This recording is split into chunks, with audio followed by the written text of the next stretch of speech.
Heyo, folks! Oh, it is Monday. It is Monday. Good news, folks. Well, depending on how you see it. This morning, my time, I found out by not my boss, but even the unions have HR departments. Let's just say that, or we call them something differently. But that I exceeded the maximum amount of working hours and overtime. Now I don't have overtime, but let's just say I exceeded the amount of overtime. No, I exceeded the maximum amount allowed working hours for the first 6 months of the year. So they forced me to take the rest of the week off. So I went in this morning, as I usually do, just before 6 a.m., did 2.5, 3 hours before the rest of them decided to show up. And that is when I found out. So all right, I'm heading home. Yep. Here's my workload. And I'm out. So got home thinking, okay, should I do video? Should I do stream? Or should I take a nap? The nap won. The nap won. But after nap, here I am. It's high time. Now, as I understand it, many people went directly to Turtleboy's Anti-SLAPP motion when it was published last week. I decided to wait because I knew that the House defendants, but they don't like being called House defendants. Oh, poor things. They don't like being called that, so I gave them a new name.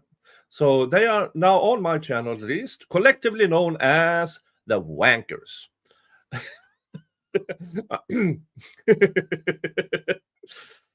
Now, I knew they had to reply. And I strongly suggest to you that Aiden's lawyers, they knew. And that is why they, was somewhat, let's see here, where is it? That's why it was just 4 pages long, the anti-SLAPP motion. So I will read that, and then we will go into the reply. But the reason it is 4 pages is because let's see how they reply. Because as you may or may not know,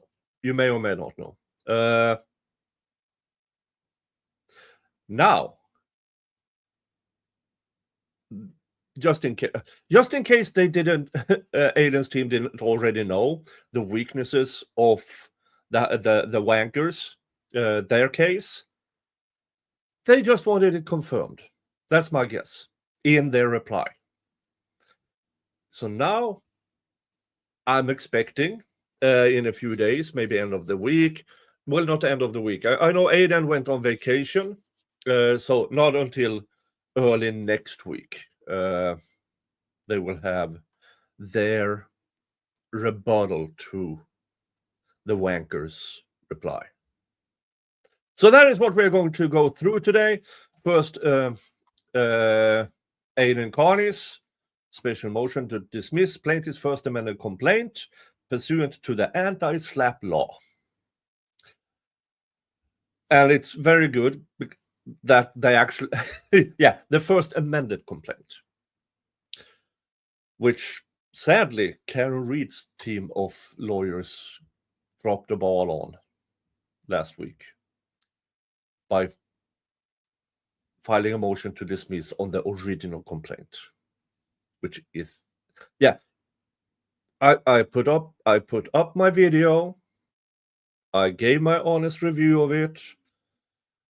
If you don't know it, I basically, well, not basically, I said Karen Read needs to fire her lawyers. Because that crap looked like they handed an assignment to an intern 3 months ago and never updated that intern, and all of a sudden it was filed. That is my honest review of their motion to dismiss. And if you have 10 lawyers in it, it is absolutely inexcusable to file something that bad. That, in my opinion, has hurt Karen Read more than anything the wankers could have filed against her.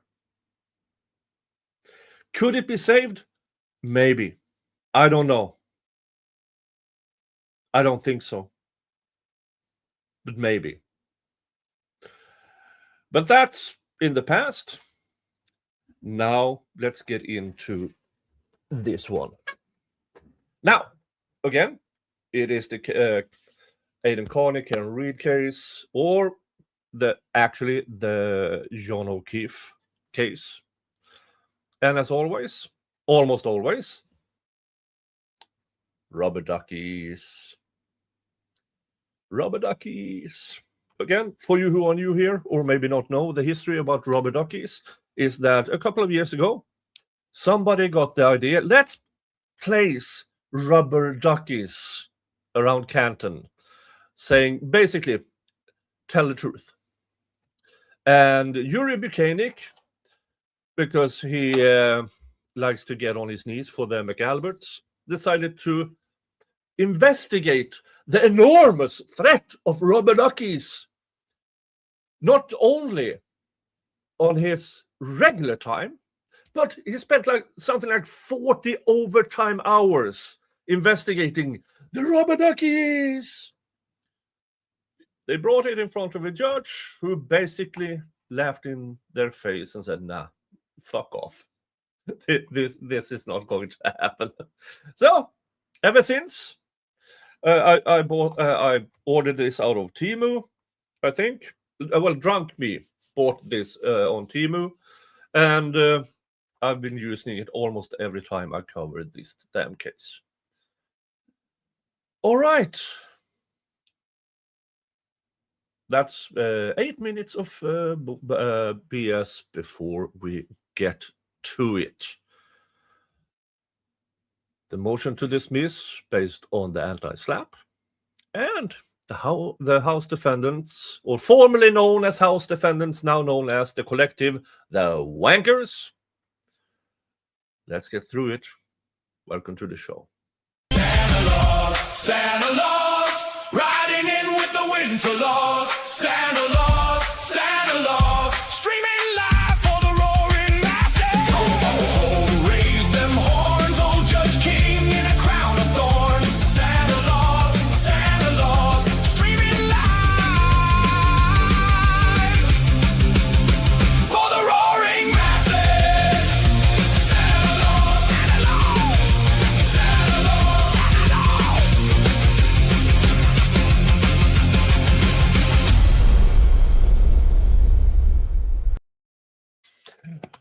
All right. Yes, that is me, the shadowy figure, and that is my tractor that every Christmas turns into a Christmas ornament. All right. Maybe I should get the thing up there. Let's see here. Is it that one? No, that's the opposition. This one. There. Okay. Let's bring this one up. Let's put it there. Let's put myself up here. All right. This is the anti-SLAPP motion. Plaintiffs, Jennifer McKay, Brian Albert, Colin Albert, and Brian Higgins collectively known as the Wankers, versus Ken Reed and Aidan Carney, specially assigned to Honorable Mark C. Galdea. I don't know what the C stands for, and currently I don't want to make a guess. Defendant Aidan Carney's special motion to dismiss plaintiff's first amended complaint pursuant to the anti-SLAPP law. Defendant Aidan Carney moves to dismiss this action pursuant to the anti-SLAPP law. And anti-SLAPP is judge, the other party are wankers. They're doing this frivolously. I have rights. They want to shut me up. Dismiss the case based on anti-SLAPP. That is basically. Yeah, with some modifications. That's basically what it is. Oh, by the way, hello, folks. Hello, Aria, saying good morning from Canton. Gwendolyn is here. Jillian is here. First Best Gigi is here. Helen is here. Stringer Bell is here. ADHD in the making. That's a good name. Nikki Seashell. So Spontaneous. LMP. Who else is here? Becky is here. Annie is here. Christine is here.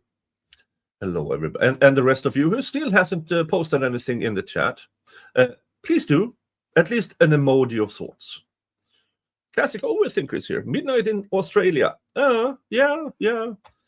But good for us that Australia doesn't exist. And folks over at Rumble, hello to you too. I see you are there. And again, same as on YouTube's, put something in the chat. That helps me and the algo over at Rumble as well. And I'm not posting this on X because it doesn't really give me anything posting this on X. All right. Let's continue. Defendant Aidan Carney moves to dismiss this action pursuant to the anti-SLAPP law. Plaintiffs have sued Carney based solely on his speech and activism surrounding the ending of Officer John O'Keefe and the prosecution of Karen Reed for it. Through the statements and activity for which he's being sued, Carney successfully enlisted massive public participation in a nationwide movement to ensure justice in the case and to call on the authorities to charge the plaintiffs with crimes relating to O'Keefe's death. I have to say it's international as well. I mean, you have me and Baker. That counts as international. Accordingly, his conduct meets the very broad definition of petitioning activity in the anti-SLAPP law. He is quoting Duracraft Corp v. Holmes Production Corp from 1998. The statute immunizes this broad category of conduct from suit, except where it is devoid of any reasonable factual support or any arguable basis in law. He also brings in Bristol Asphalt versus Rochester whatevers from 2024. As explained in the accompanying memorandum of law, the anti-SLAPP law requires dismissal of all plaintiffs' claims against Carney because the claims are based solely on his petitioning activity. And plaintiffs cannot prove by a preponderance of the evidence that his petitioning was devoid of any reasonable factual support or arguable basis in law. In support of this motion, Carney submits the accompanying memorandum of law, the affidavit of Jeffrey J. Pyle, and the affidavit of Aidan Carney. Wherefore, defendant Carney moves that this court dismiss this action with prejudice pursuant to the anti-SLAPP law, and that he be awarded his reasonable costs and attorney's fees as the statute requires. Short, to the point, with case law, it doesn't have to be more than this. And one of the reasons, as I said early on, one of the big reasons why it is this short and to the point is because they always have an opportunity to reply to the wankers reply to this. Dun, dun, dun. Certificate of compliance, certificate of service. I'm not going to go through the memorandums and stuff like that. So there it is. Short, to the point. Now.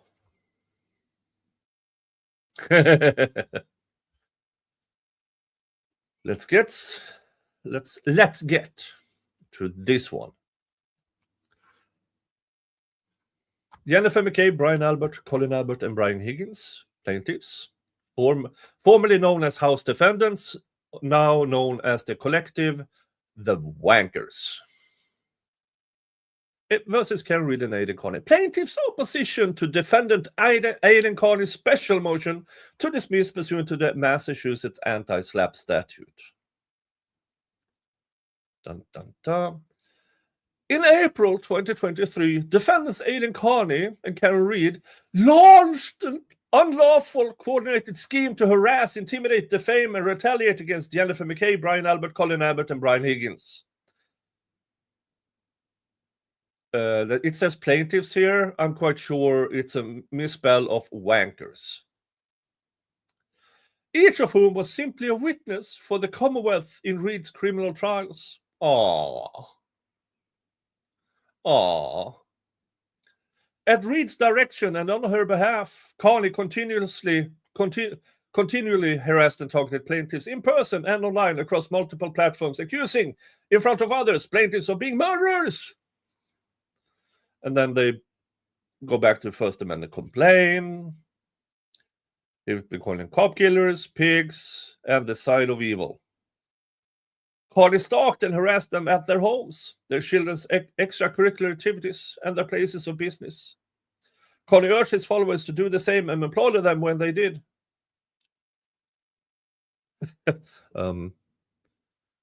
That's an interesting workaround. Carney sought to prevent plaintiffs from living their lives and going out in public. No. He told you in multiple ways, just tell the truth. And when he discovered that your stories changed, when we all found out that you guys destroyed, deleted, erased evidence of your participation in the murder of John O'Keefe, well, he pointed that out. Now, okay, one of these things, you might not always agree with Aidan's methodology, but Aidan's methodology is classic investigative journalism. Classic. This is what journalists used to do. Confront, investigate, dig up, confront. Protected since forever in the free speech doctrine and freedom of the press doctrine. Hey, Sebastian, saying that their desperation is showing. The McGalberts can't even prove those things, or they're saying, trust me, bro. Blah, blah, blah, blah. Carney also repeatedly told plaintiffs that the harassment and defamation would end if they changed their testimony. No, what he has continuously said is tell the truth, and you refuse to. Carney's conduct persisted after Reed's second criminal trial concluded, as he continues to defame plaintiffs in retaliation for their refusal to provide perjurious testimony. You already perjured yourself, you wankers. Many, many times. Even directing his audience members to use coded language in furtherance of his defamatory efforts. And they are quoting back to their First amended complaint. So what they are doing here is they are not actually replying. They are reiterating what they already said in the First Amendment complaint. So nothing new. And also, this is why I believe the motion, the anti-SLAPP motion, was so short and concise, so that Aiden and his attorneys could pin them to that. And if they made changes, that also would have helped Aiden Carney in their reply to this here pile of garbage. So it's just continuous whining. Continuous whining.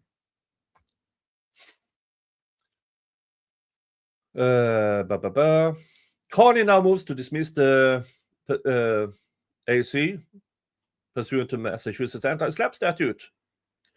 Carney's motion seeks to recast his unlawful and criminal conduct, claiming he was a bit brash and engaged in simple name-calling. Yeah, protect the speech. When he said pigs, that is protected speech against cops. Protected speech. Cop killers, based on the known evidence at the time, there were strong indications John was killed inside 34 Fairview. Basement, garage, whatever's. Doesn't matter. At the time of Aiden Carney's initial reporting, that was the information that was public to all of us. And as time went by, the case against the wankers became stronger. And the reason why it's not as strong as it could be is spelled Proctor, is spelled Tully, is spelled Buchanan, is spelled Morrissey, is spelled Lally. The reason why there aren't conclusive evidence, stronger than we already have, is because the collective formerly known as the House defendants, now called the wankers, is because the cops destroyed evidence and lied about it in court.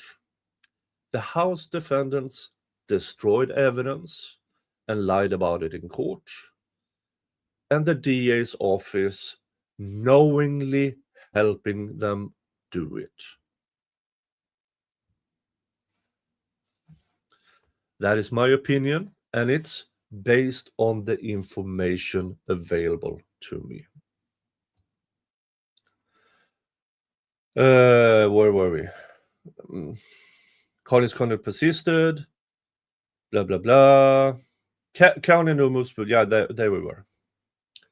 Simple name calling, but that his harassment, intimidation, retaliation. Retaliation. What? Oh, that's an interesting choice of word. What do you mean retaliation? Retaliation, because you made a few calls to your good friend Morrissey, who then helped you charge Aiden with this intimidation garbage. And now you said, oh no, he's retaliating against it.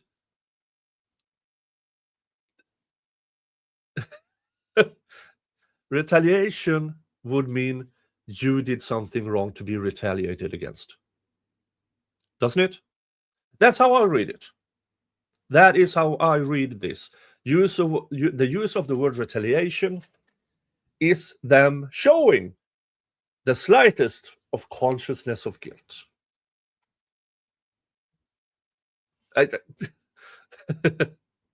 Blah, blah, and defamation targeted at private citizens was simply speech and activism. He doesn't claim simple speech and activism. He does broaden it. And even if he didn't, for investigative journalism, that's all you should need. And for which he is immune from any civil liability. His motion, however, ignores the years of misconduct by Carney and Reid. No, that's your claim. Since it is an anti-SLAPP motion, he does not have to. He has no obligation whatsoever to address what you claim is instances of harassment and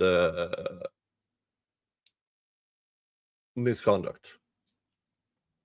He doesn't have to, because it's up to the court to decide after Aidan and his team replies to this pile of garbage here.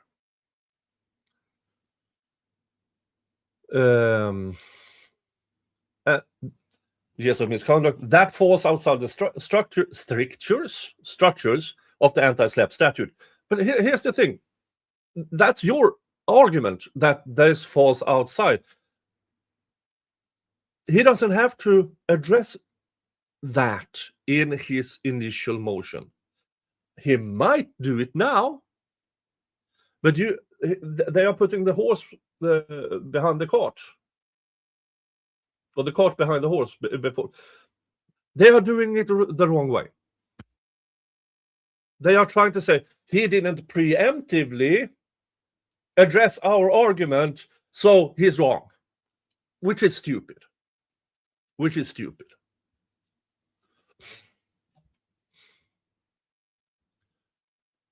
In fact, Carney ignores most of the allegations in the AC, as he should. The amended complaint, yeah. Because he doesn't have to address it. That's not an argument in itself, wankers. And cites no legal authority to support Carney's novel position that a campaign to harass and intimidate trial witnesses or make public declarations accusing private citizens of committing murder constitutes petitioning activity protected by the anti-SLAPP statute. He doesn't have to. And here's the thing. This is one of their favorite words. Oh, it's novel. Which is lawyer speak for it's stupid. But here's the thing.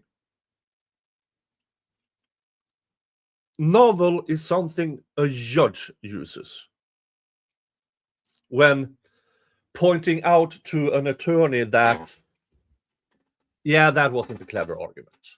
Now, the wankers are trying to use that type of argument against Carney, which is somewhat weird.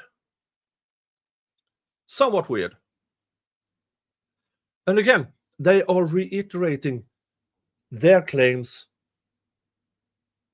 from the First Amendment complaint. They don't, so far, they have added nothing. Folks, remember, Aidan Carney has been deposed at this point in time.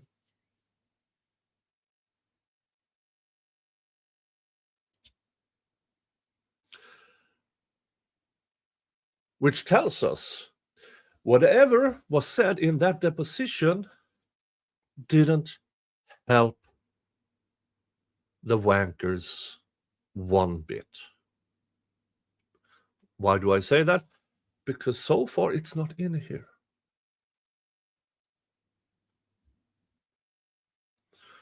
Yeah, Karen has been deposed as well. And where is it? And again, isn't it weird that the House, for the people formerly known as House defendants, now known as the collective of wankers, none of them wants to help the O'Keeffes in their lawsuit. Isn't that strange? That was hypothetical. Of course, it's not strange. The moment the wankers was asked, "Come help us," by the O'Keeffes, the wankers told them to fuck off. Well, not literally, but by their actions, every single one of the wankers have told the O'Keeffes to fuck off. They have no interest in helping the O'Keeffes win anything. Consciousness of guilt. Let's continue. Or make public declarations accusing private citizens, yada yada yada. Indeed, Judges Krupp and Doolin have already reacted the same after-the-fact mischaracterizations that Carney tries to employ in this case. Really? Really? Here's the thing. The cases in front of Krupp and Doolin aren't done yet.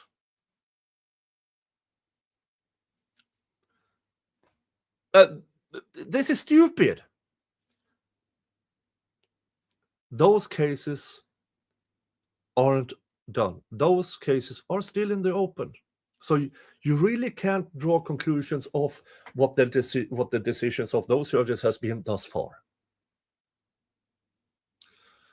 Yes, AC refers to amended complaint, not AC as in fresh air through basically a fridge who blows cold air. So different kind of AC. AC, the things European doesn't like to combat a heat wave. I have an AC now, by the way, and I love my AC. It's very, very nice. It is one of these portable ones with a tube out a window, and it's good enough for me. Good enough for me.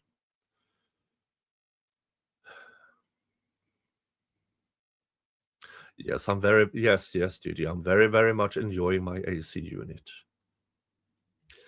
My the ticker on my the fuse box. That's a whole other story. I'm not fond of finding out what the electricity bill will be after this, but hey, let's go back to this. So this already rejected case. What's been in front of Krupp and Doolin is not done yet. So they are prematurely ejaculating facts not in evidence. The anti-SLAPP law is meant to address meritless SLAPP claims. Yes, correctly. Based solely on legitimate petitioning activity. Bristol Asphalt versus Rochester, blah, blah, blah. Do you see here? They only quote this part from this case. Let's see here. They only quote this part from that case. They don't quote what's actually been said in that decision. Now, I don't. You know what? Last time let's from 2024. Let's check here. Let's check here what it actually says. Because it's been so many times where the wankers have quoted something, and it's garbage.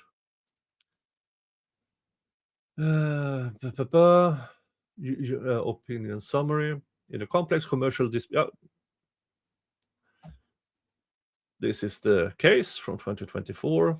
In a complex commercial dispute, okay, With a series of administrative and legal challenges, the Supreme Judicial Court of Massachusetts found that the defendants did not meet the criteria to dismiss the case under the Anti-SLAPP statute.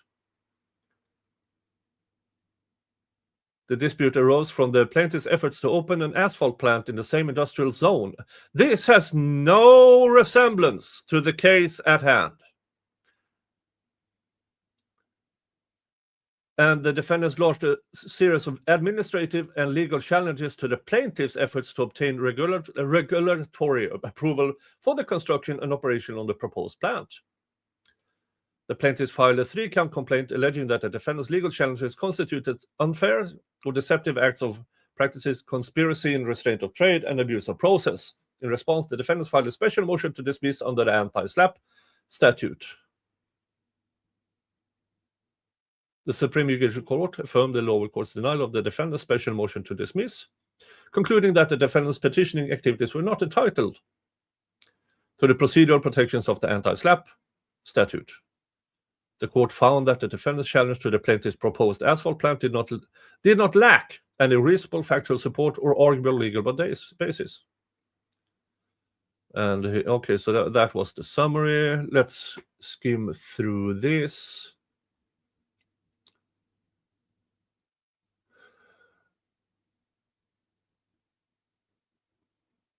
Dun, dun, dun. I'm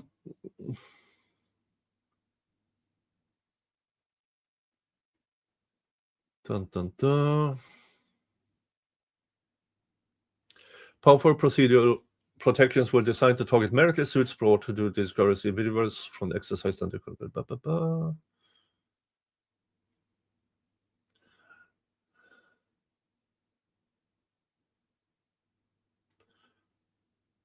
Yes, I am a fast reader.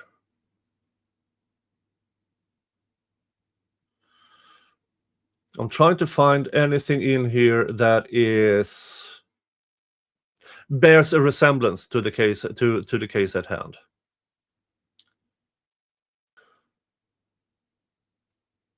Dun, dun, dun.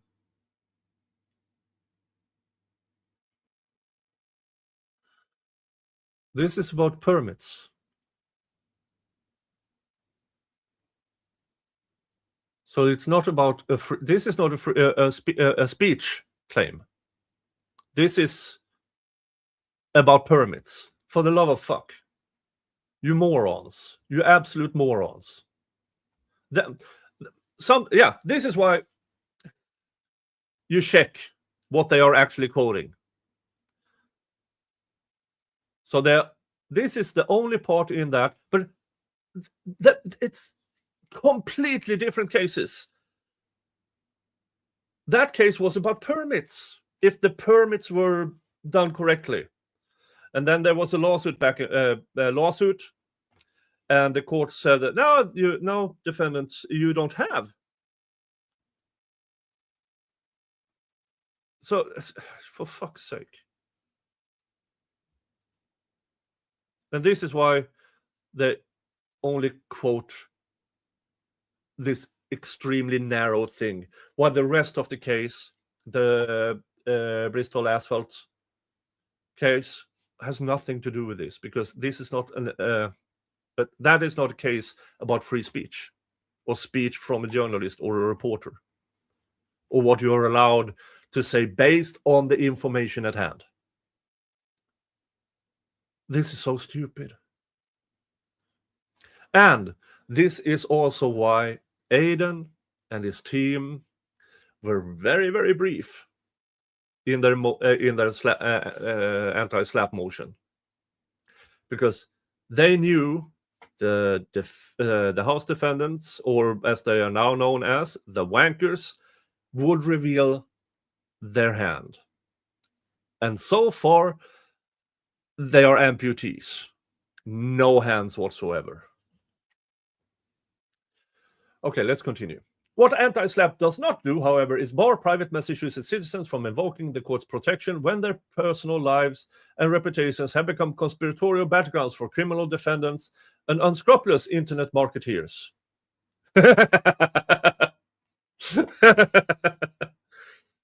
Well, Yes, as they say it, yes. Problem is, we have facts. We have court documents. We have there's ever-changing stories. Them lying to the feds, destroying evidence of their whereabouts, make, as Jen McCabe does, in my opinion, make other people lie for her. All of that combined makes it reasonable to allege for us who does not have the burden as it is in a criminal court, we can form that opinion and express that opinion based on the information at hand. Not only does Kenny have zero case law to support his contention, he did. Here. Duracraft. And they also quote Bristol Asphalt, but correctly. So yeah. This is so stupid. It's right there. He doesn't quote any case law. He just fucking did. But his position would also nullify centuries of Supreme Judicial Court defamation law. No, it wouldn't. And the Commonwealth's well-established interest in the administration of justice. This is just hyperbole. Just hyperbole. Carney's implication that the amended complaint, which enumerates for each count against Carney in detail the specific harassment, intimidation, retaliation, and wording of false and abusive statements on specific dates, supported by links to sources in addition to a host of other conduct, is meritless, is incorrect as a matter of law, and his special motion to dismiss must be denied accordingly. Again, the information that we got pre-trial, before the first trial, in the aftermath of the first trial, before the second trial, and now after the second trial, where we still get videos which the state claimed before the first trial did not exist. Isn't that really fucking strange? That to this day, we still see new things that the state, the DA, the Norfolk DA's office, they claimed it didn't exist, and yet new videos show up. Really, really strange, isn't it?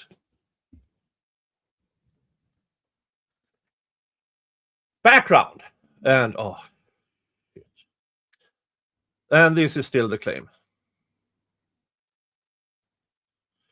On January 29th, 2022, Reed struck O'Keefe with the back of a Lexus SUV while she was driving drunk, leaving him to die in freezing temperatures on the front lawn of 34 Fairview Road in Canton, Massachusetts. You can only believe that if you also have the understanding of physics as if you were a flat earther. It's the only reason why you still make that claim. Now, the House defendants has to, because if they argued the facts, they would be in prison. But so that's why they still argue that, even though it is utterly, vehemently, undisputedly debunked. Let me give you, first of all,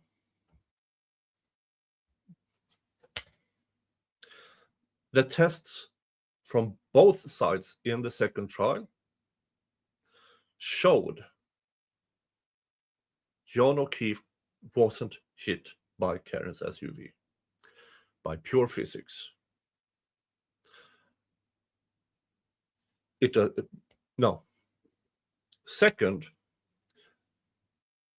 if you remember, the angle of the taillight pieces, remember that? I did a video on it. It is a few months old. But let's just...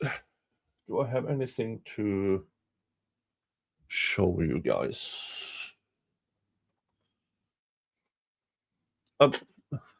No, not that one. No, I can't show you a bill. Now, imagine the road. Here is the hydrant. The road goes like that. Hydrant. The angle of the taillight pieces was towards the house. According to the state's own experts, the angle was towards the house. In order for these taillight charts to move that way, the car had to move the same direction, which would mean if the taillight charts came from Karen Reed's SUV, Karen Reed's SUV was traveling in the same direction, which would mean she was going over the curb onto the lawn at 24 miles an hour on wet cold grass, didn't hit the brake for the remaining part of that sequence. She would have hit either the house or the cars in the driveway.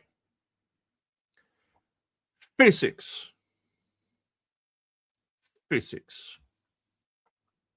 We've been through this before. I know you know this, but just in case. So this is why they keep doing this. Reed admitted liability on several occasions. No, that was Jen McCabe lying. And we know that now because Carrie Roberts admitted on the stand in the second trial that she never heard what Jen McCabe claims Karen Reed said. That is undisputed. And it is evidence showing Jen McCabe is prepared to not only lie herself, but to make other people lie for her.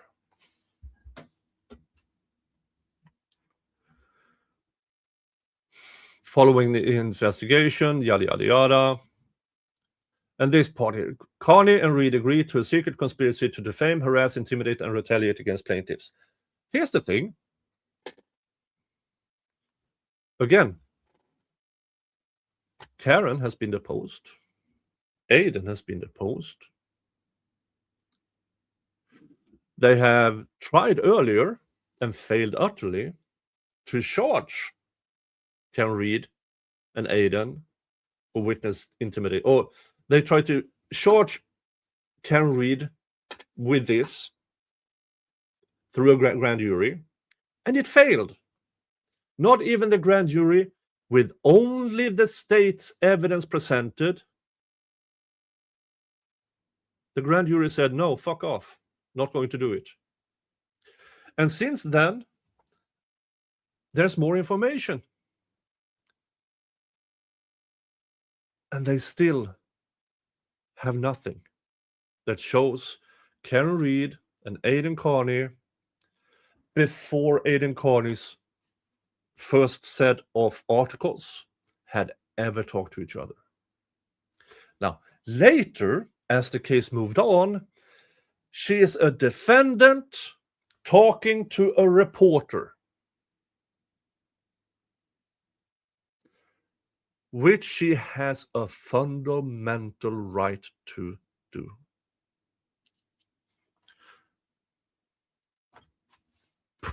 What? Defendants talking to reporters trying to get their story out? Unheard of! And this is why we call the House defendants wankers. We also call Morrissey a wanker. Proctor, Tully, Good, Buchanan, they are all wankers. So, this is nothing new. This is just them reiterating what they had in their original complaint and the first amended complaint. This year, April, launched a joint defamation campaign when Carney published part 1 of the Canton cover-up series. They have nothing. This is just them reiterating what they believe this long after they started with this civil case, and they still has no evidence for it. So nothing here is new. Nothing here is new. Let's see if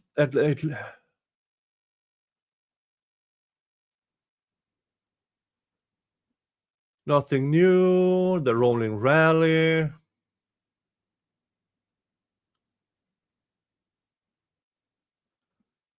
And this here, the rolling rally, yeah.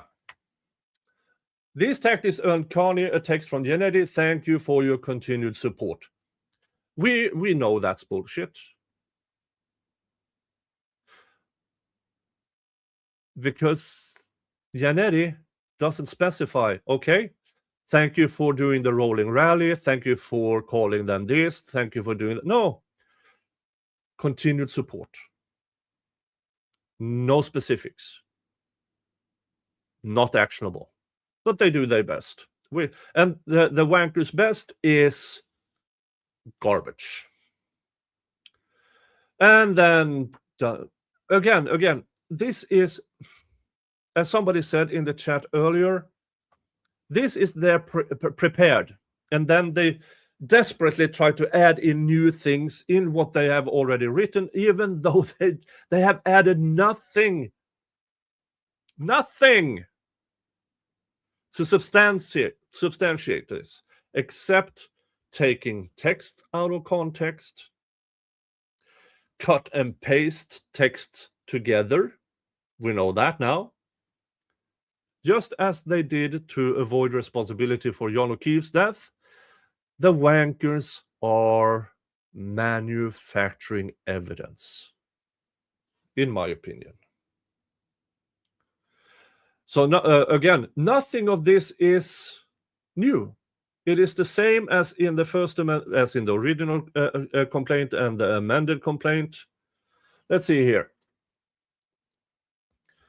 On April 16th, 2026, the plaintiffs filed this lawsuit on May 9th, 2026, in an act of retaliation. Carney hosted a live YouTube video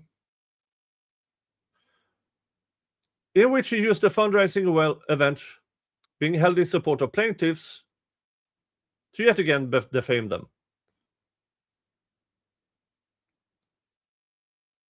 Yeah, but the facts doesn't change.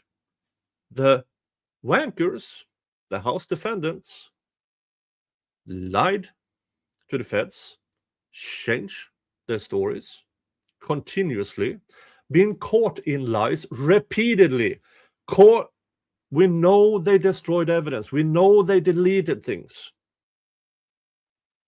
Because they were allowed to by the Morrissey administration in the DA's office. They can't get away from that. And that is the factual background to where Carney gets his information and why he proposes the opinions he does. Because he found that out through the states and the defense before the first trial, in their own pleadings, in their own motions. There is where all this information was. And he formed an opinion and he expressed it. Again, you might not like his methods, but that is the one time when you don't like the methods where you should fight tooth and nail to protect his right to use them. Because protecting free speech, freedom of the press is easy when you agree.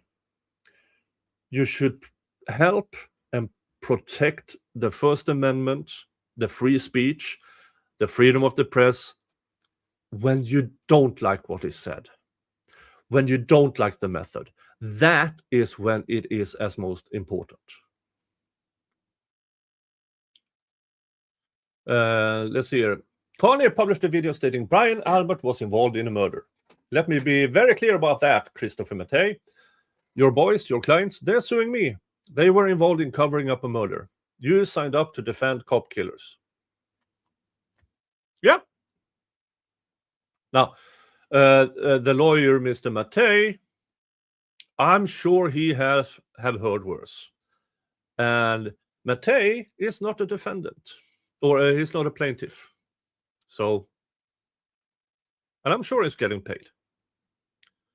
And then yada, yada, yada, on and on. Legal standard, let's see here. Now let's see if they actually bring something new to this. The anti-SLAPP special motion to dismiss is a strong medicine, which is the Bristol asphalt, offering powerful procedural protections. The statute is only to be employed in a limited context.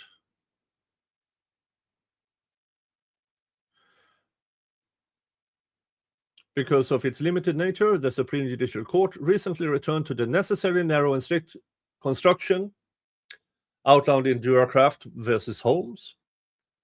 Consequently, the SJC requires courts to proceed cautiously when considering anti-SLAPP special motions to dismiss. Yeah. Throughout its analysis, the court shall consider the pleadings and supporting and opposing affidavits, stating the facts upon which the liability or defense is based. Okay, so here we have two sides. We have Aidan Carney, who uses the motions, the information from the criminal case, and he formed an opinion around that information. Here's the wankers. Liars, cheats, frauds. It's so stupid. Yeah, so if you, the supporting evidence conclusively says John wasn't hit by Karen's SUV. Karen's SUV did not hit John O'Keefe. The damages to the car doesn't align with such a collision. The damages on John does not align with that collision, unless they can show that Karen Reed's SUV has dog teeth. There was no collision. And on top of that, as I said earlier, you have the angle of the taillight charts. Again, that is only because the state drew it up, because there was no eagle eye vision over where they actually found those taillight charts. And also, somebody, let's see here, where is it? I put out a short form not a couple of days ago. Let's see here, I'll show you. Of Proctor. Let's show you. Dun, dun, dun.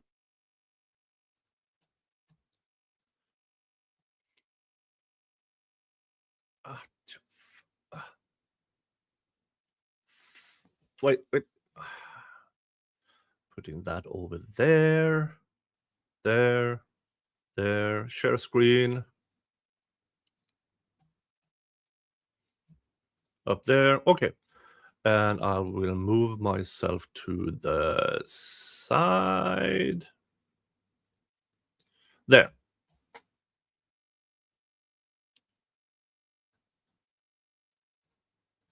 Watch closely. This is the moment where Proctor yanks out pieces of taillight to plant on the lawn. Did you spot it? Did you see that motion? The 1, 2, 3, yank, and then off he fucks. Let's watch it again. This time without sound. Look at his head. Yank, and off he fucks. Huh? Is that conclusive evidence of... No. But remember, in that, the reversed video, which the state tried to present to the court, that was discovered, and then they had to correct it. They had Buchanan on the stand trying to claim through that reversed image video that Proctor wasn't near the right-hand side taillight. But as they actually turned it around to show what actually happened, it was Proctor at the taillights, broken taillight side, doing yank. And then he fucked off. The inverted, thanks Denise, the inverted. Another piece of new evidence from a video the state originally claimed didn't exist. Weird, isn't it? Fucking weird. So, this anti-SLAPP motion is about what could Carney draw as a conclusion from the evidence at hand. What the fuck? I have a wasp in my house. Fuck. Oh, well. I'm safe so far. I'm not allergic to wasps. Now, he didn't have that specific information when he wrote the first article in April of 2023. But what he had back then was enough to form the opinion he had. It was that obvious from as soon as somebody watched a little bit closer. It became apparent to anybody with a functioning brain that John O'Keefe was killed inside 34 Fairview. Let's continue. The court shall consider pleadings and supporting and opposing affidavits stating the facts of which the liability or defense is based. Yeah, and we have tons of it. Under the anti-SLAPP framework, the standard of review is fundamentally different from a Rule 12 motion because it incorporates additional fact-finding beyond the facts alleged in the pleadings. Sheehan versus Town of Carver. Again, when they say internal citations and quotations omitted, I want to see it.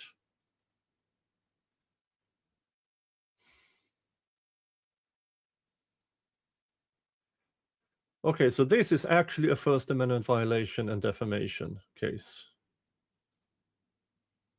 Let's see here if there's a reason why they omit. Hold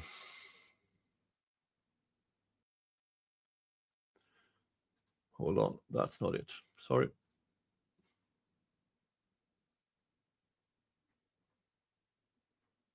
Original PDF. Ah, for fuck's sake. Oh, you have to subscribe to get it. Pacer.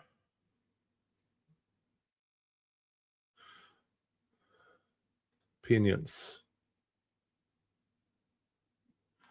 That's in 1983. Oh, here it is.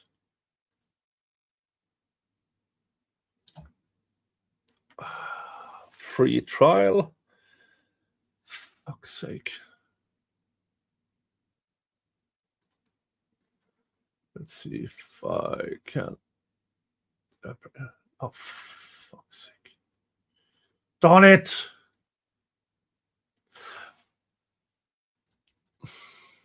I will find it.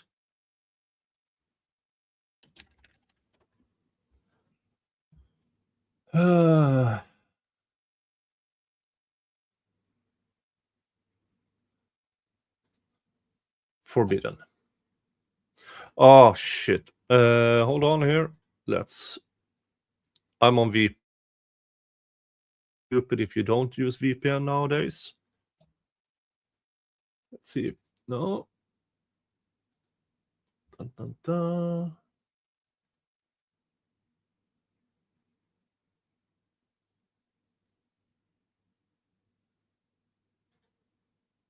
No, it won't.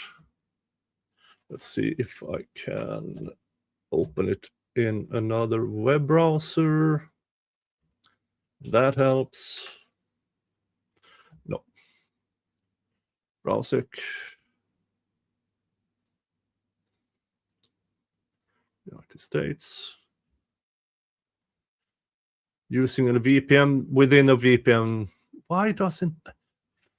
my apologies for cursing a lot.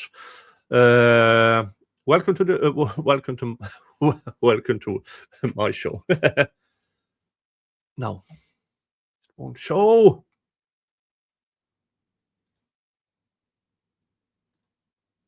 Why?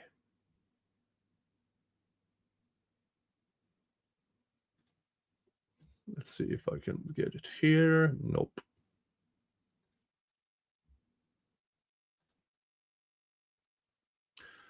Let's see here.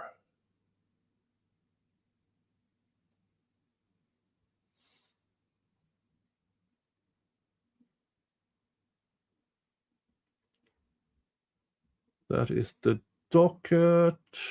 And I have to go in on Pacer. No? Come on, come on, come on. Why do they make it so damn hard?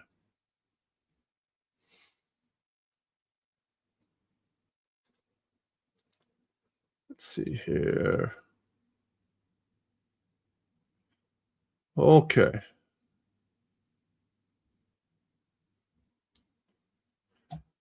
I found it through this. Let's make it a little bit bigger.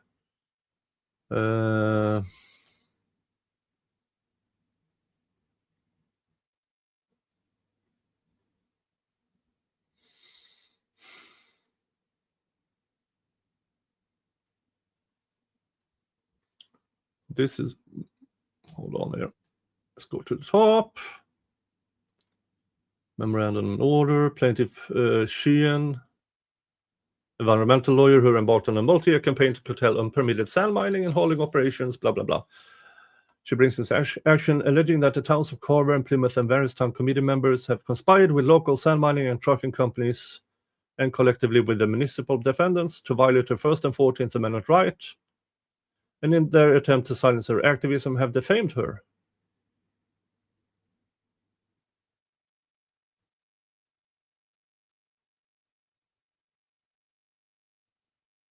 But this is an what? Parties, make peace defendant. Again, I'm a fast reader. Just here.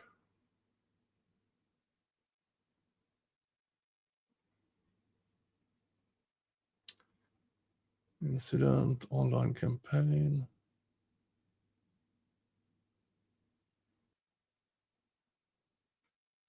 Okay, let's get down to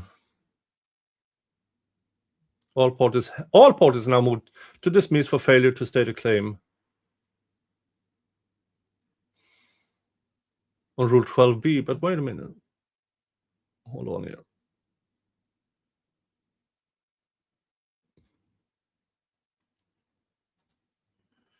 Under the anti-SLAPP motion statutes, the standard of review is fundamentally different from a Rule 12 motion because it incorporates additional fact-finding. Yeah, so fucking what?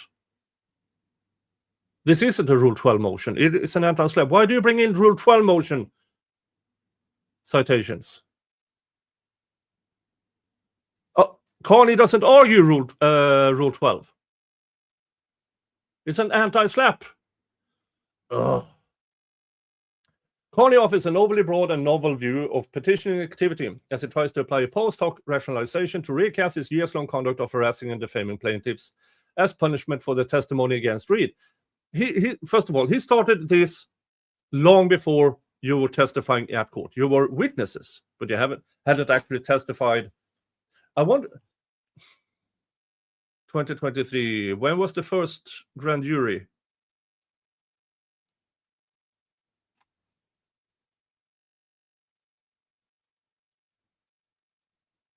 No, this was after grand jury, when Carney started reporting on this, but also we know that for the information that they omitted to the first grand jury is when Kerry Roberts told the grand jury that she heard Karen Reed ask Jen McCabe to Google hypothermia. Now we know Kerry Roberts lied.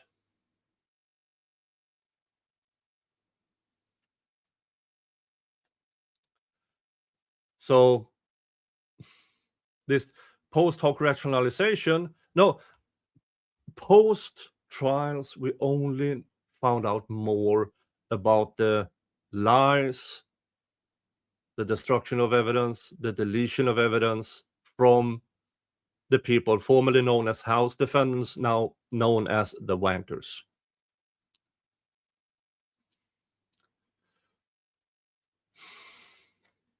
Carney found an audience based that punishment against Reed. Carney found an audience base that revealed in his that reveled in his harassment and vitriol directed at plaintiffs. He told his audience, most also read the fucking documents. We all have read the documents, the motions, the affidavits. We checked the evidence, and we all, well, with a few exceptions, and the exceptions are the House defendants or the wankers themselves, and people who hate Carney, including but not limited to women Carney have slept with. Aiden, and I told this to his face. You need better taste in women. And he can confirm I actually said this to him.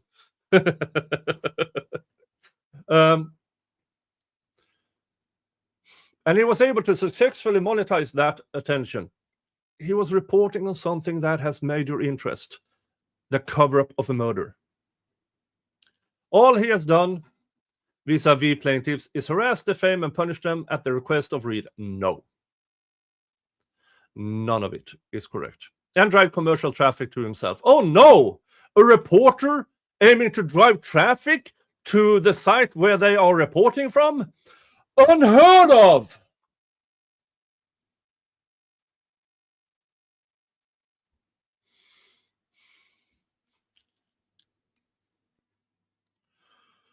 He has never petitioned any government entity, nor has he encouraged his audience members to do so in connection with his harassment of plaintiffs.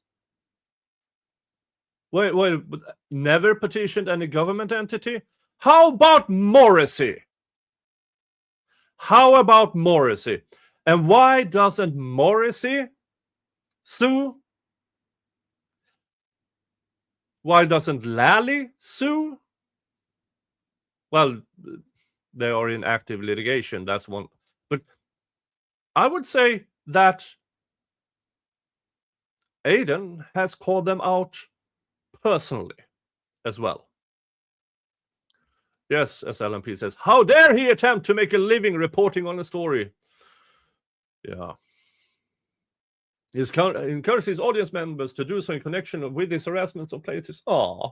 Instead, Carney's conduct was to make plaintiffs' lives miserable and destroy their reputations. Oh, you did that by yourselves. Their businesses and their sense of... What? Wait. Chris Albert, he still has his business, doesn't he? Right?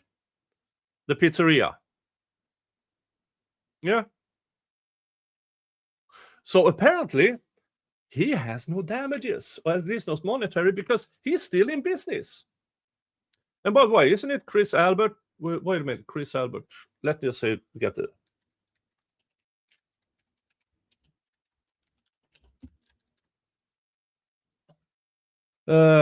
Yeah, Chris Albert, the fatal hit and run in 1994.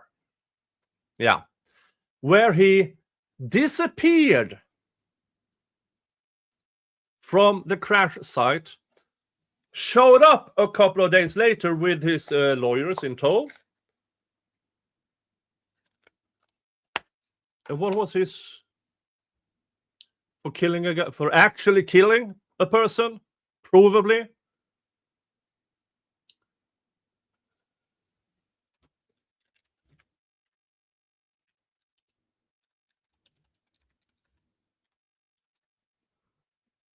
He got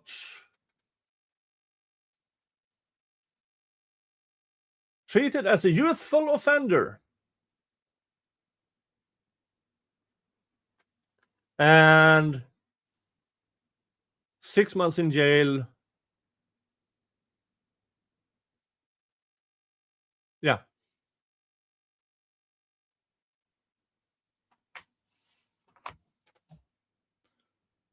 Isn't that strange? So let's just say they have experience in trying to cover up an Albert killing a person.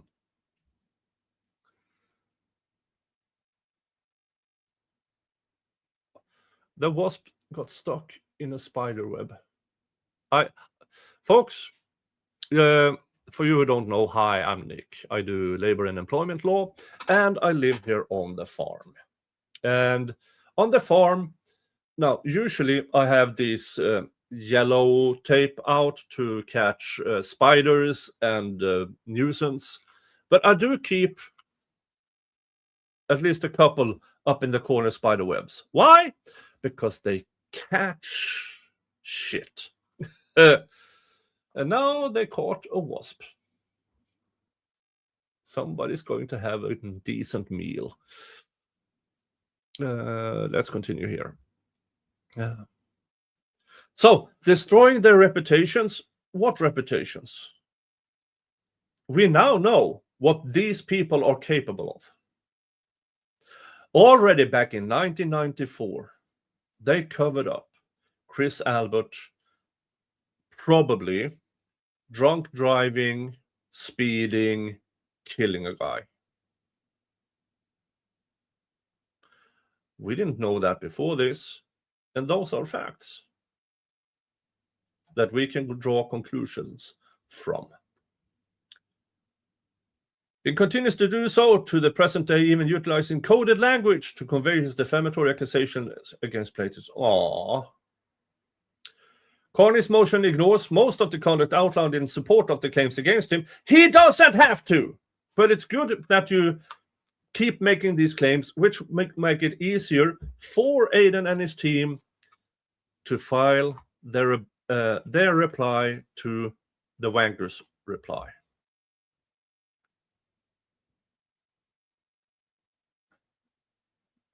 Instead focuses on other conduct not part of the amended complaint to claim that the totality of Carney's conduct is protected petitioning activity. But that is not the law. See Sheehan versus Town of Carver. But Sheehan versus Town of Carver was in Rule 12 that got denied, not an anti-SLAPP motion. What they say here regarding Rule 12, not anti-SLAPP, it does not follow that all statements on social media made by an individual or entity that at times engaged in petitioning activity are necessarily protected. Under a Rule 12 analysis, not an anti-SLAPP analysis. 2 different rule sets. Regardless, Bristol directs that a special movement must show that all the conduct at issue in each claim was solely petition activity alone. It's not a Rule 12 submission, wankers.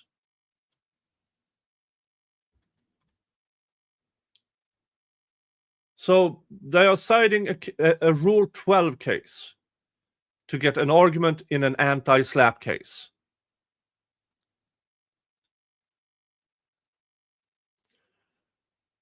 Blah, blah, blah. Each plaintiff claims against Carney are not based solely on petitioning activity. Okay. Carney first must make a threshold showing through the pleadings and affidavits that the claims against him are based on his petition's activities alone and have no substantial basis other than or in addition to the petitioning activities. What Aidan Carney has is the documentation in the criminal trial. Now he has some depositions as well. And we know the criminal cases are riddled with examples of the people formerly known as House defendants, now known as the wankers. There are numerous examples of them lying, destroying evidence. I mean, we know it. They know it. They are doing this in an attempt to get back at Carney. Remember earlier, the retaliation part. Who's retaliating? House defendants. You could have just walked away. After the criminal trial was done, you could have just walked away. Allow the O'Keefes to have their wrongful death suit. And this case would have a fraction of the attention it has now because you decided to sue Karen Reed and Aidan for defamation and stuff. That's the only reason why I still have an interest in this case. When it comes to the wrongful death suit, I still read it. I still follow it. Would I have made content about it if it weren't for this pile of garbage? Probably not.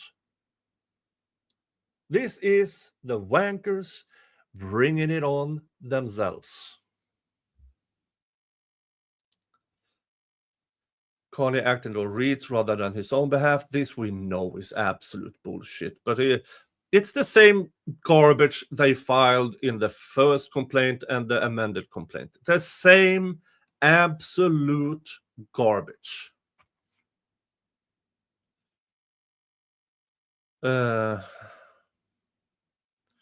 amended complaint alleges that Carney engaged in non-petitioning activity and Carney fails to meet his burden to demonstrate otherwise.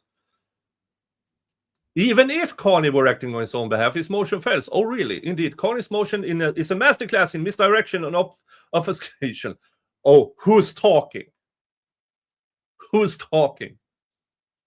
Carney's motion seeks to recast his misconduct as innocent journalism, where he asks plaintiffs questions to elicit information.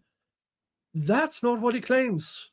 So, who is trying to misdirect? And then revisionist history.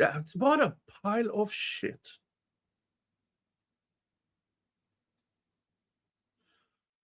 Criminal harassment is not petitioning activity. Mr. Carney is not convicted. This is still an allegation.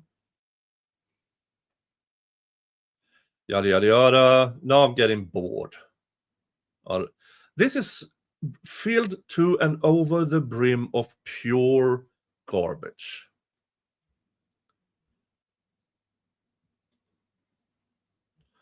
Judge Krupp agrees. Let's see here what he said. Journalism generally involves eliciting information from sources who may be witnesses in the case, not attempting to have witnesses change the testimony or inciting others to pressure witnesses to change the testimony. Carney has no license in the name of journalism. Judge Kropp is a fucking moron. But there are more like him. Do you know what freedom of the press is? Freedom of the printing press. The operator of the printing press has the protection of the printing press, and through the printing press. It's not the individual, it is the actual printing press, the medium of where you submit your reporting. That is freedom of the press.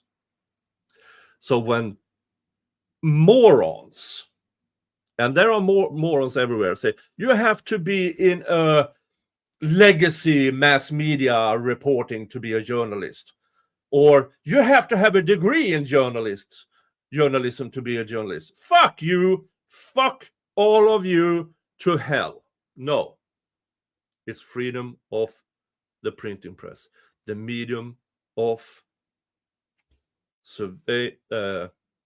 submitting information to third parties. Isn't an absolute? No. You still have to have a basis. The basis in this case is the wankers' conduct in the aftermath of the murder of John O'Keefe, the lies in court, the destruction of evidence, deleting evidence, manufacturing of evidence. That is the foundation that makes this reporting constitutionally protected, in my opinion. And there is no journalist license. Let's see here. Over here, at least. Journalist is not a protected title. Let's check here. Is journalist a protected title in Massachusetts? No!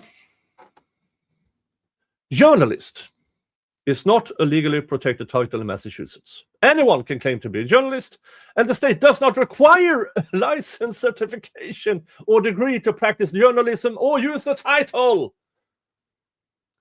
And that is from Massachusetts Reporters Privilege Compendium.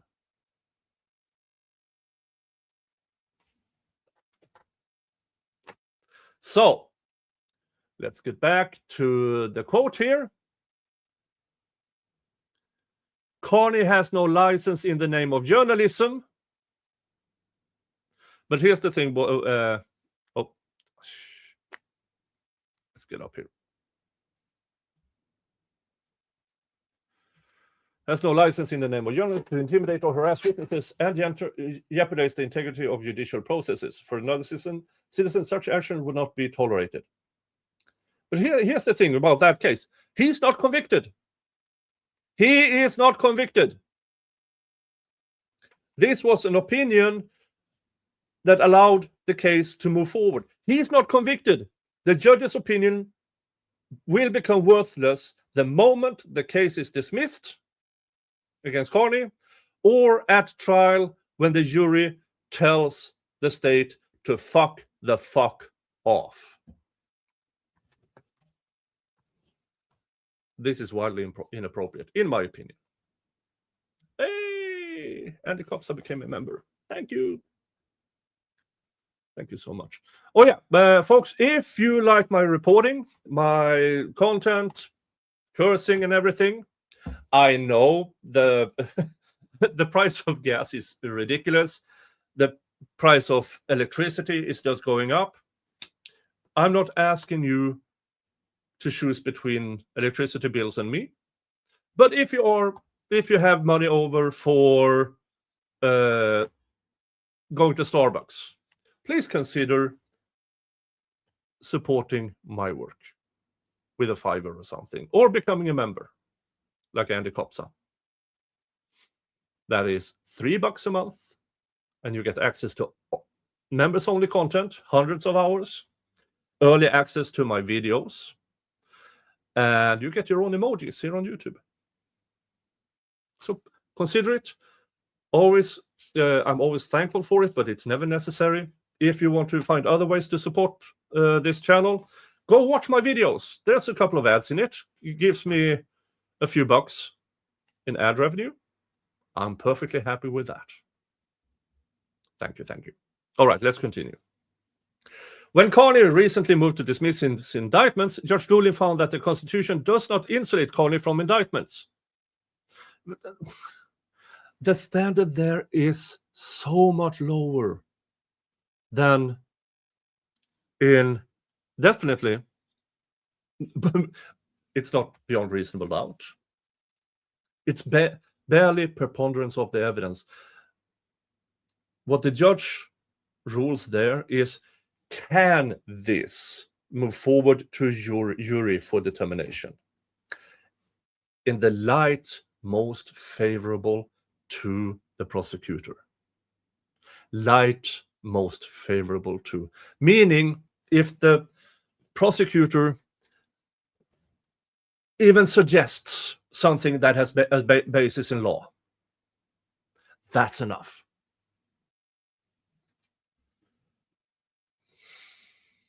Judge Doolin considered that the purpose of Carney's speech was to interfere with, obstruct, or impede the administration of justice, or to influence the witnesses in the Reed case.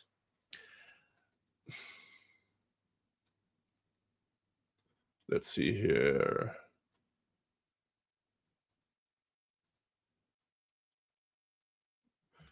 Let's see here. Let's find the exact quote instead. Because as you see, they quote that. And you see that? You see that? Not a capital letter in the beginning of that sentence. What does that mean? Well, it means they cut out the first part.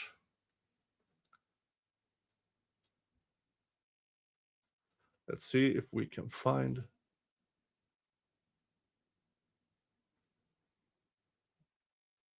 His name was Judge Doolin. Doolin, damn, Doolin.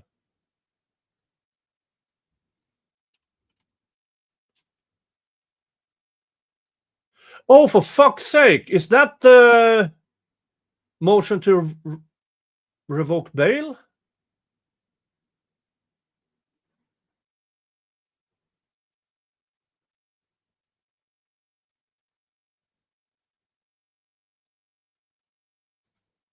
Let's see here. Hey! Thank you to Anima Rampere over at Rumble for your $1 Rumble rant, saying, unless you're on Rumble, then you don't get the exclusives. Yeah, I know. I still haven't figured out how to do members-only stuff over at Rumble.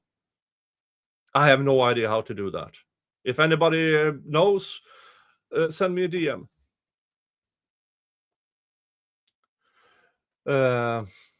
Let's see here.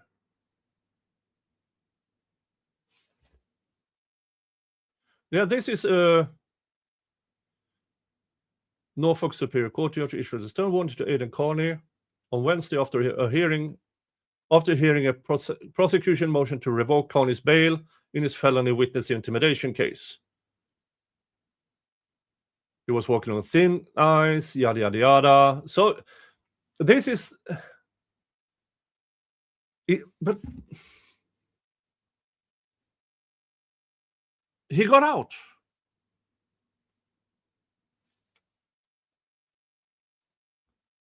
So this is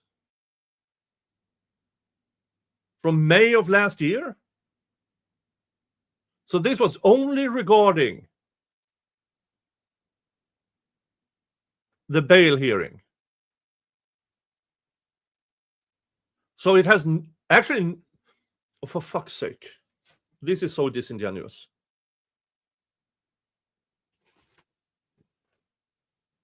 This is so disingenuous.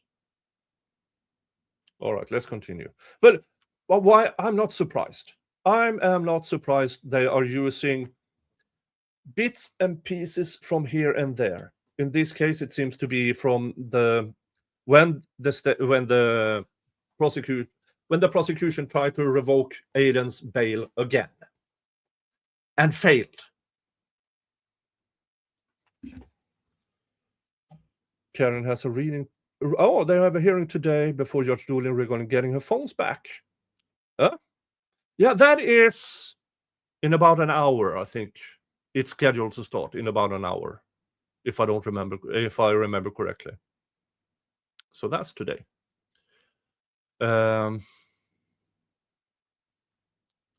Moreover, in dismissing a Section 1983 case brought by Kearney's followers in 2024, Judge Casper of the District of Massachusetts found that Kearney's audience members, who had been inspired by Kearney to harass plaintiffs, were complicit in attempting to influence plaintiffs' testimony.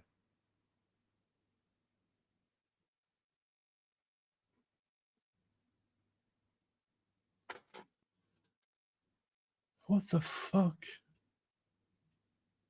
O'Neill versus Canton Police Department.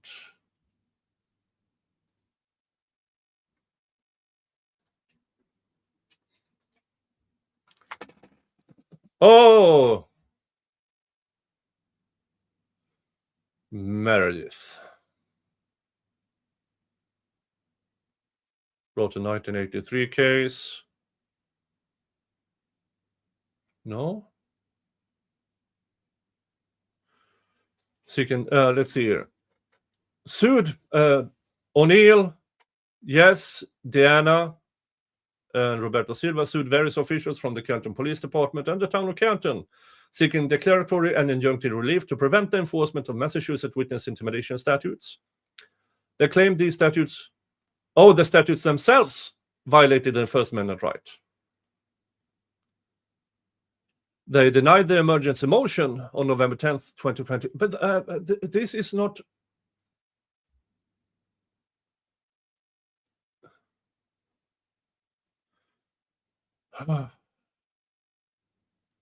So now the wankers...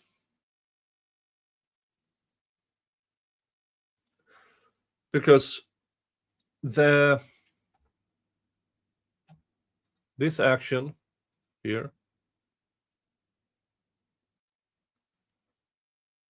wasn't successful.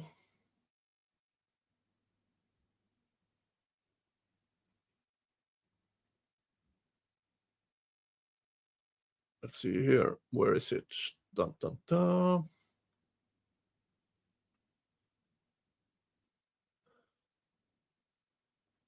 Let's see. The appellants failed prosecution. Dun, dun, dun. Took this appeal on December 10th, 2023. We dismissed this appeal with concerns on the denial of emergency release as moot. Okay.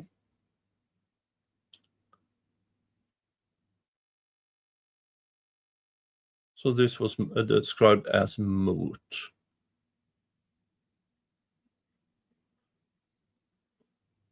So they didn't find, the appellate court here didn't find doesn't seem to find that those four were factually wrong. The appellate court found that their appeal was moot, so they didn't make a finding on the facts. Okay.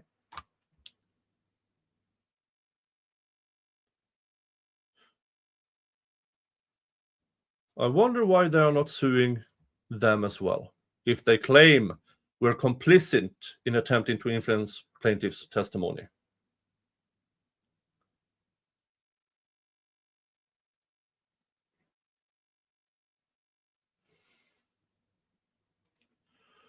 Ironically, Kearney's counsel in this present case, Jeffrey Pyle, addressed Judge Casper's recent decision and called attention to the fact that in an era when flash mobs and troll swarms can be summoned at a moment's notice in any cause célèbre that happens to get the attention of internet provocateurs, a danger posed to the administration of justice that cannot be minimized.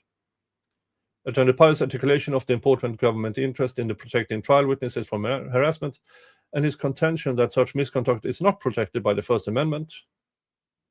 I'm quite sure this is not what he said. Again, they are cut pasting small sections of his actual argument. But nobody's surprised about that. Hey, Squirrel became a member. Thank you so much. That is so nice of you. That is so very nice of you. Yeah, do like Squirrel. Become a member, $3 a month, and you get access to things you didn't knew you could get to. Now, some of the members-only content is about the farm. Yeah, there's a walk around the farm.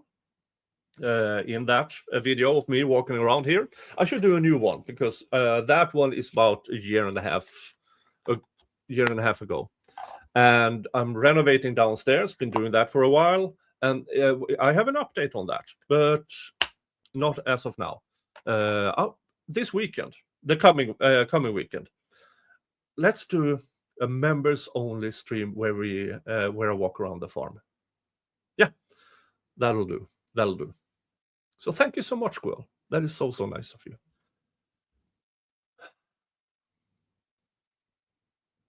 So they are taking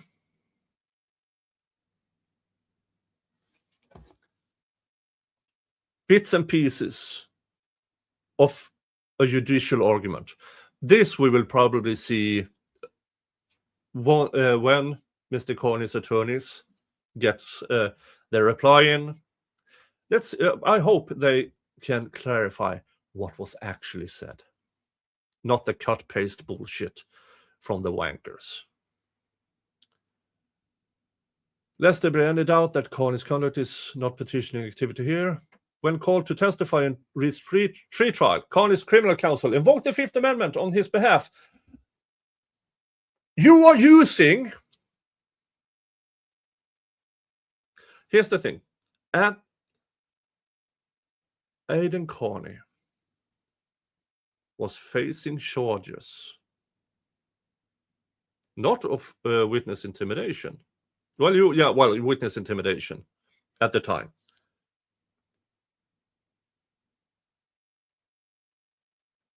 But petitioning activity in criminal trials, pleading the fifth is an absolute right, which the jury cannot make any inferences on. Now, in civil court, it's different. But Aidan Carney has not invoked a Fifth Amendment plea in the civil court. So, again, so extremely disingenuous to use a fundamental right in the criminal action against him in the civil action. He has been deposed. I don't know if he actually pled the fifth in that deposition. If he had, you can be damn sure they would have used that in this pleading, in this reply. The fact that they don't tells us Aidan didn't.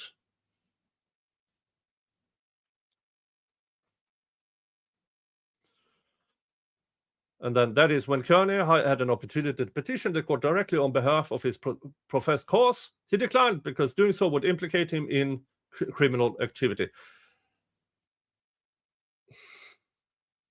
No. That's not what that means.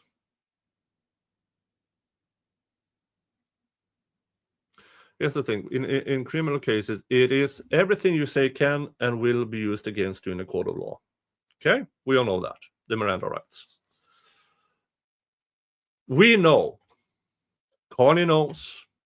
The wankers knows that regardless of the information Aidan could and would have said on the stand as a witness, they would have taken that and tried to manufacture evidence around it. Hence, in this case, he pled his attorney said if Aiden is forced to testify, he will plead the fifth. Aiden himself has never pled the fifth. Didn't...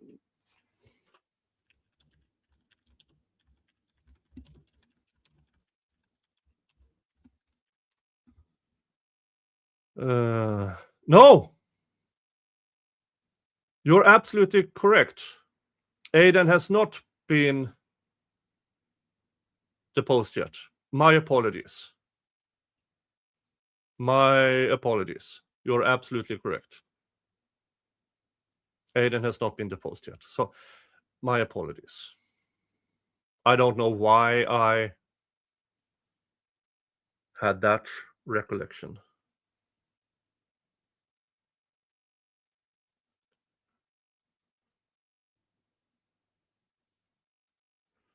Let's see here. When is...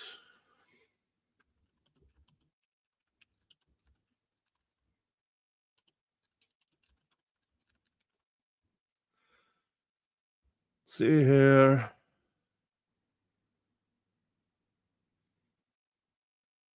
Oh yeah, it's currently in discovery battle.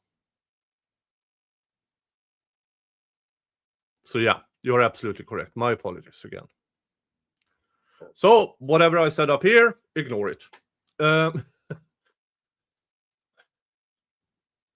Except he used his right to not allow a corrupt prosecution to take his words and use it against him. Publicly accusing plaintiffs of murder is not petitioning activity. Yeah, it could be. I would say it could be because of the evidence shown in court, before court. By April 2023, it was apparent with the limited information that was out there, especially the dog bite photo, that John was not hit by a car.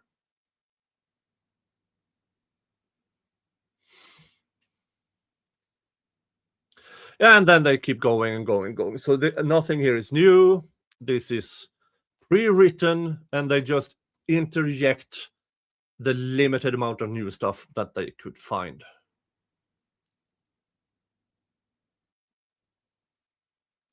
Carney also defends his defamatory statements. Explaining that accusing the plaintiffs of having killed O'Keefe is permissible because there's no statute or limitation for murder. It isn't. And O'Keefe killing remains within the 6-year statute of limitation for manslaughter. This is nonsensical and without legal support. Really? Really? The statute of limitations are there. They are clearly there. And then they say the police investigate, the prosecutors prosecute, and the grand jury indicts.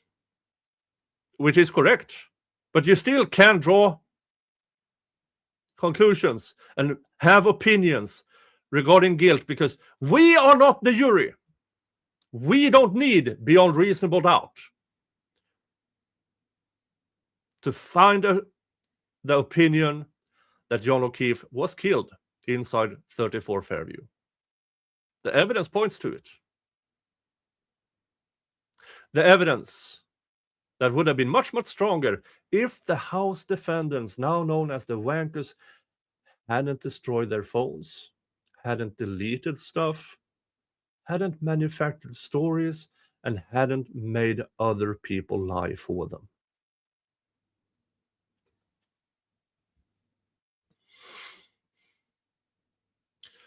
And the rest is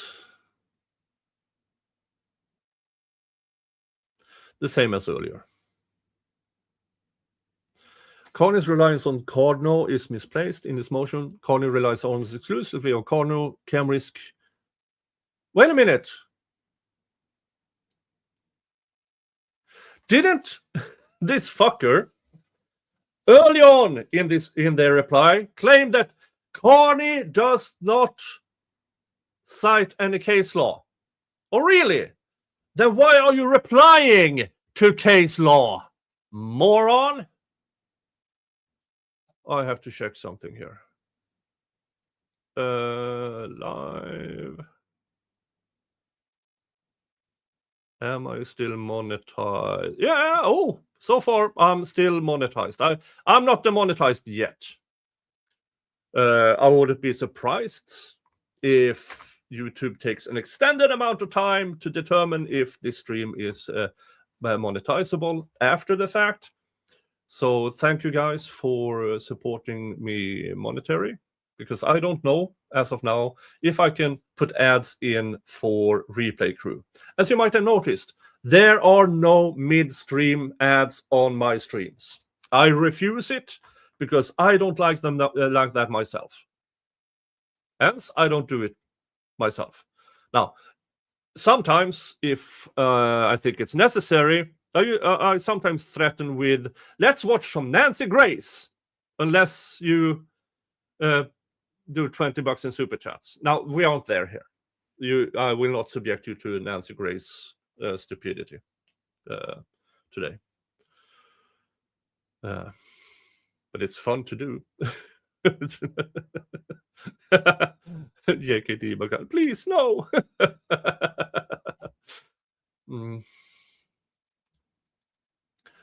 Let's see. This is misplaced statement seeking to enlist public participation must be an effort that is both reasonably geared to reaching and intended to influence government.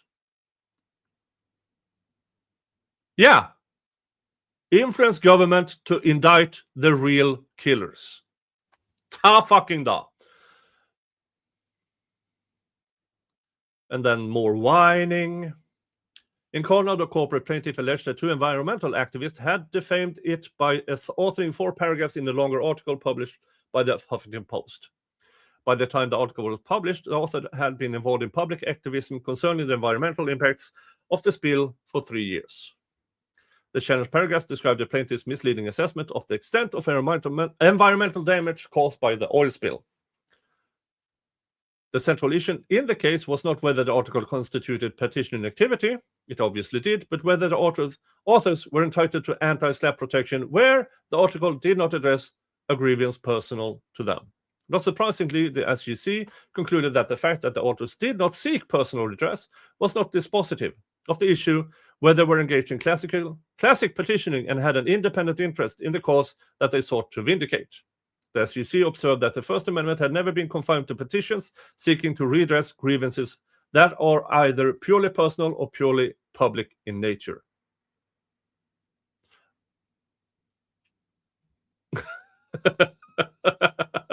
Mispronounced name. Canada, $20. Nancy Grace repellent. Okay, now you definitely will not see Nancy Grace on this stream. You will definitely not see Nancy Grace in this stream. Now, if you do want to see my reaction for my first time watching Nancy Grace, that is a separate video. Years ago, I had no idea who Nancy Grace was. It was on one of my panel shows.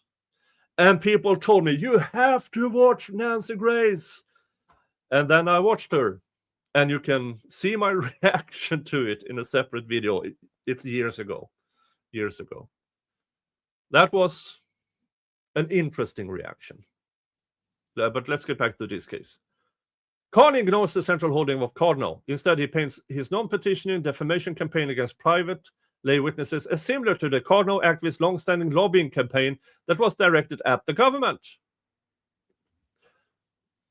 Let me get this straight. The Cardinal case was about activists calling out people, individuals within the government who help the government hide shit.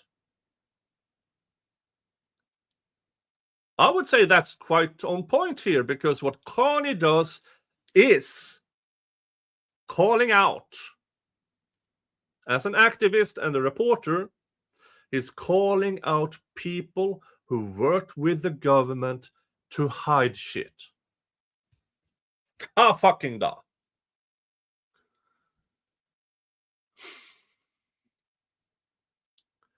In this way, Carney glosses over Cardinal's observation that the 4 paragraphs at issue were only one part of a comprehensive series of actions taken to petition the government.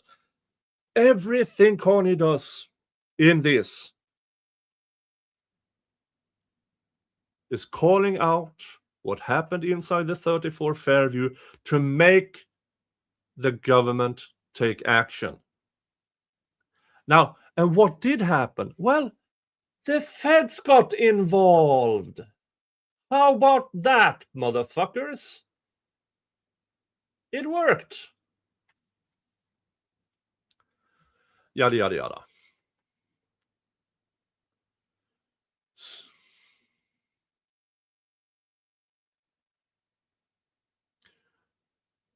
Finally, Carney's statements and years-long conduct do not qualify as a nexus to a government proceeding. What? The government proceeding here is the trial, the case against Karen Read. That's the government proceeding. If you claim that's not a nexus, then you're a fucking moron. And then they quote some case law that I assume they fail at, just as we've been looking up 3, I believe, different cases they have cited. No, they didn't agree with you, in my opinion. Blah, blah, blah, blah, blah, blah. And it's just more of the same. We have already seen a bunch of this in their first amended complaint and the original complaint. So this is just copy-paste of what they already said. So I don't give a shit.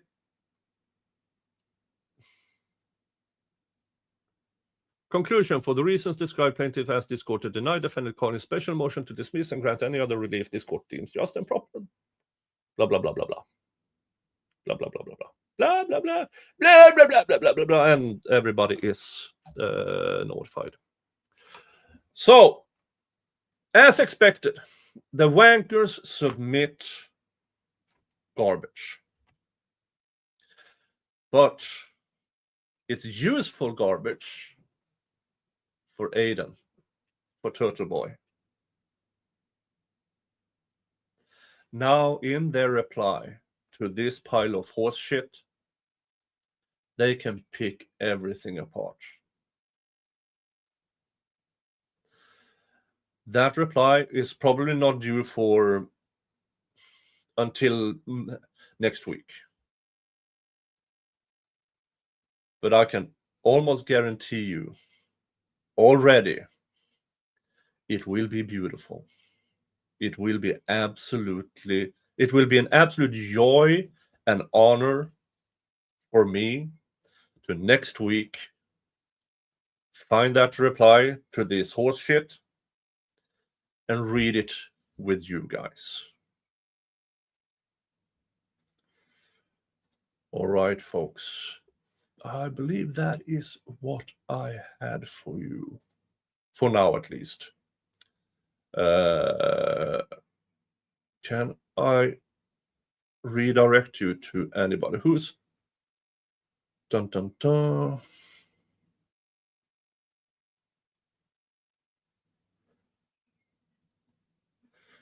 Yeah, I'm going to hand you over to Dali. Now, Dali, as you know, is a friend of the channel. Dali has reached out through social media because there is a person who is featured by JLR, you know, that shithead. A person that is actively threatening. A person with who is convicted of what I interpret as a violent crime.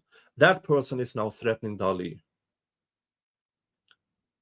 So in order to help him combat that, I'm going to send you over to Dali's channel, watch that, subscribe to him, and help him through your participation on his channel, help him combat this motherfucker.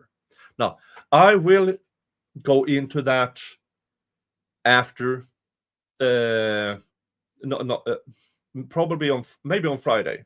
maybe on Friday.